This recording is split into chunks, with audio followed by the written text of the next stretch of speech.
Ça tombe bien, car Jean-Claude vit entouré de chiens. Des chihuahuas, ceux de son ami, et des American Airless Terriers surnommés AT. Eux aussi sont glabres. On en trouve seulement 10 spécimens en France. La race a été découverte en 1998 aux États-Unis. Jean-Claude n'a pas résisté longtemps à ces chiens sans poils. C'est pas parce que je les élève, hein, mais pour moi, c'est le chien idéal. Il se sent aussi bien en appartement qu'en maison. C'est vraiment des chiens affectueux. D'ailleurs, voilà, tu vois, le chien va rester comme ça. Si je reste 1 heure, il va rester 1 heure comme ça sur moi, quoi. La texture du sphinx que je retrouve dans ce chien, en fait, ça, je suis fan, quoi. Ça ne fait pas la peau d'un bébé. En fait, la douceur, quand on touche son poignet, voilà, c'est leur peau.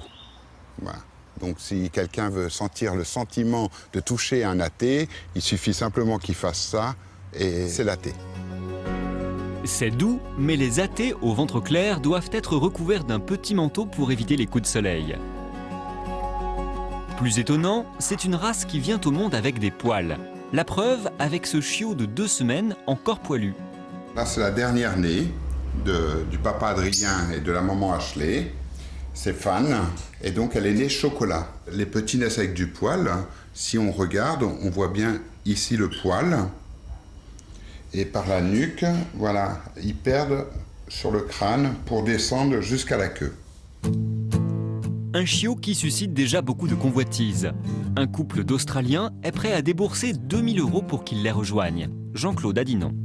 Tout simplement parce que j'aimerais que ces chiens restent en France. Simplement, si les éleveurs voilà, veulent commencer cette race, il y a un club et tout en France, autant en profiter et d'essayer de faire connaître cette race.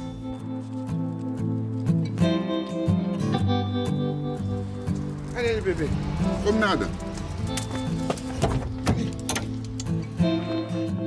Les promenades sont quotidiennes, l'American Airless Terrier a besoin de se dépenser. Jean-Claude a donc choisi d'habiter à proximité d'une forêt. Allez, allez.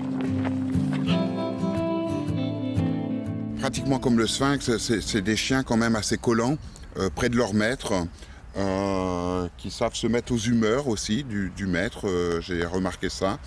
Ça veut dire que quand on n'est pas bien, c'est gros câlin, bisous au maître, et quand ça va, c'est jouer, amener son os et tout pour justement se divertir un peu.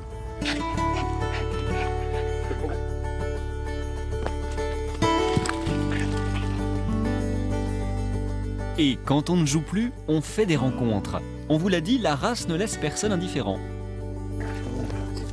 Vous connaissez cette race, monsieur?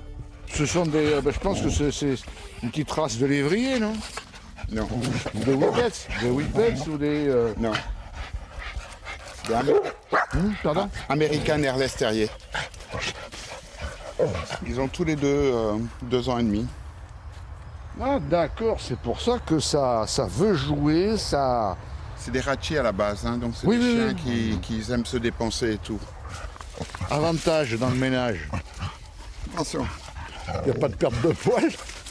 Inconvénient, après il ne faut pas qu'ils s'enrhument. C'est ça, grosso modo, c'est... Je leur mets des petits manteaux. On en fait des petits manteaux, ouais, c'est ça. Eh ben...